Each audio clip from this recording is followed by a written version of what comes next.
Any new parent knows that pretty much right after you welcome your new little bundle of joy into the world, a slew of testing begins. This includes the newborn hearing screening. I was a newborn hearing screener at 2 hospitals in Austin, Texas a few years back, so I'm really excited to share this information on newborn hearing screenings with you guys. For the hearing screening, one of these 2 tools is typically used.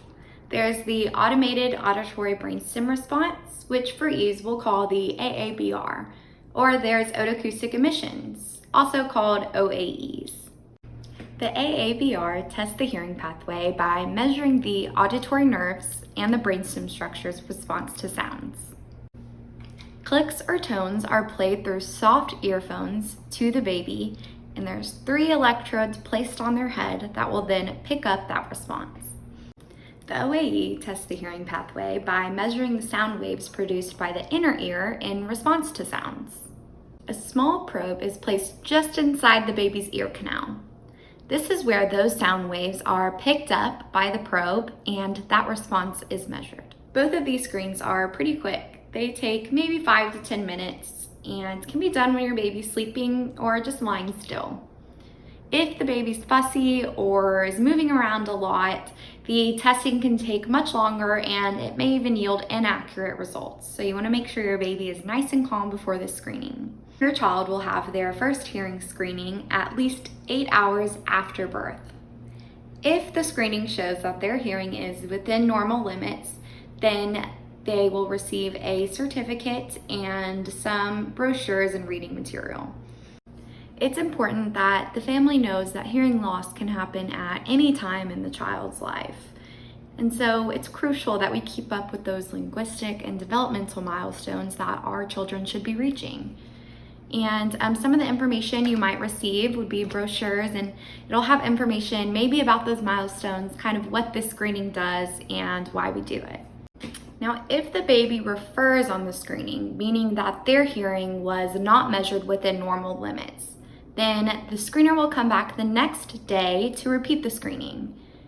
If the screening is referred again, then an outpatient screening will be scheduled in about 2 weeks, where the family will come back to the hospital and have their screening one last time. At this point, if the baby refers on the outpatient screen, then the newborn hearing screen coordinator will be in contact with the family. This is to ensure that they have access to an audiologist and they get an appointment scheduled. It's important to remember that these past screens are just that, they're screens. So the screener can't tell you why the baby is referring on the tests. It's just a pass or a refer result. They don't have any other information. So once you go to the audiologist, they'll be able to do more diagnostic testing and tell you maybe a little bit more about what's going on and what type of hearing loss, and if there is a hearing loss and what can be done about it. So you'll get more information at that appointment.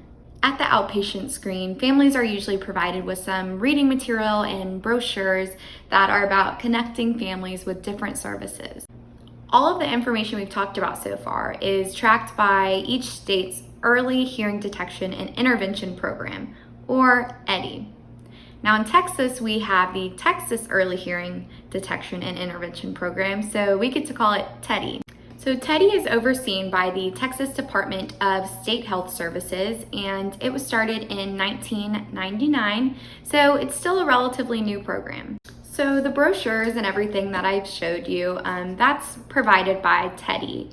And you may also receive some information from the company that did your baby's hearing screening, or the hospital, or whoever did the screening will also provide you with some reading material. TEDI's purpose is to ensure that each child born in the state of Texas receives a hearing screening right after birth. If there is hearing loss detected, then TEDI will provide early intervention services and really help the family get started on the right foot. Research is very clear that if a child does have hearing loss, early intervention services such as hearing aids, providing sign language, or just providing family support, any sort of the early intervention is just really critical and pivotal to help us prevent delays in communication and development in these children.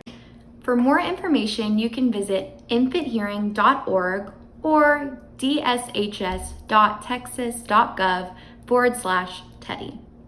Thanks for tuning in, and I really hope that you learned something today. See you guys next time.